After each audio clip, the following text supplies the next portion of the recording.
पश्चिमबंग निर्वाचन 2026 जो कार्यक्रम चली जोटा कि 2 वर्ष पूर्व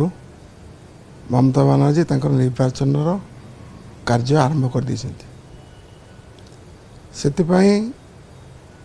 तांकर जो लोकप्रियता तांकर जो प्रत्येक लोकों संगे संपर्क जोटा कौन सी दलर से स्थिति नहीं जिते जी जहाँ कहले कहीं 365 दिन लोकों संगे रहिबा नेता आउ जो लोक गोटे समय को जाकर भोट पाई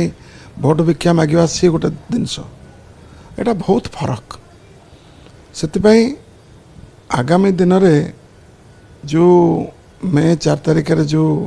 निर्वाचन फलाफल बाहर देखिए 221 टू अधिक सीट ममता माने जितबे।